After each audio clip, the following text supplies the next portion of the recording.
How y'all doing? Okay, I'm gonna let y'all in on something. I didn't marry my wife for her cooking. She can cook now, but I didn't marry her for that. And when my grandmother first met my wife, she's like, ooh, she look young. Go ahead and talk to her. So, she was talking to my wife, and she said, okay, you know, you with my grandson, and he's a biggin. And, you know, she from the Bahamas, she knew what that meant. She was like, what's a biggin? Grandma said, look at him. That boy can eat. So you need to learn how to cook. Long story short, she taught my wife how to cook. And her oxtails, off the chain. You know, they're from southern Georgia, and they got like their own way of talking. Okay? Let me ask you, the people that's 40 and up will know this. But what's wrong spadatus? The wrong way, backwards. You know the difference. For the new people, that Kent told me it means backwards. I thought it meant inside out. So one day, Grandma, I was 9 years old, Grandma was yelling at me. Boy, you got your shirt on wrong spadatus. And I was staying in Fort Lauderdale at the time, and I was a little bougie. I said, no, Grandma, my shirt is inside out. You talking back to me? Give up there. Wrong spadatus it is.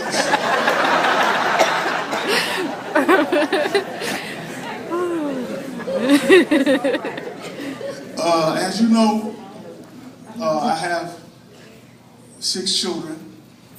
Okay? I have 2 boys and 4 girls, just like my grandfather, just like my grandma. Okay? And my other 3 daughters, they wanted to be here. Just a real quick announcement. A lot of people have been asking me about them. Okay? My 17-year-old, she just got her license. My 15-year-old, she's at the state championship in indoor track. You can Google her name, Leanna Alfred, and she broke records. And she's in the 9th grade. And LSU, where everybody sent her letters and everything else. And my 14-year-old, my 12-year-old, she has an IQ of 140. She's literally a genius. At the age of 9, she read 200 books. And she wants to become a doctor so she can cure cancer. Because that's what took my mom, her grandmother, away. All right?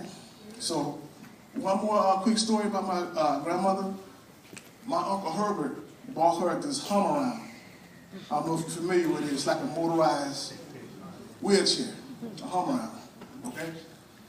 And me and my wife made, I ain't gonna say the mistake, but we took her to the mall. Okay? Took her to the mall, got it, set Grandma in the Hummer-Round, and she took off and left us.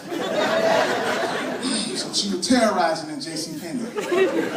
He was moving out the way. Oh, excuse me, God bless you. She kept going. Right? So, but then she got a hang of it. Right? She got a hang of it. Yes. She backing up, maneuvering around people and stuff like that. That's okay, she's fine. So I got my daughter, I went shopping. I came back, see where Grandma was at, back again, driving around. Hitting people, and this time she was blowing a horn real bang. So I'm running to try to catch up with her. I'm behind her. So when I finally caught up, what it was, she had my son in her lap. And that's why she was driving crazy. He was blowing the horn. So I was like, hey, Deuce, that's his nickname. Deuce, get away from that, come on. And Grandma said, no, he ain't going nowhere, he all right. Go look at some sneakers or something. You know, and that really warmed me up. I was like, wow, you know, they're bonding. You know, him being so young and her of an age like that, she still had that youthfulness to play with him. And she had that relationship with all her grandkids.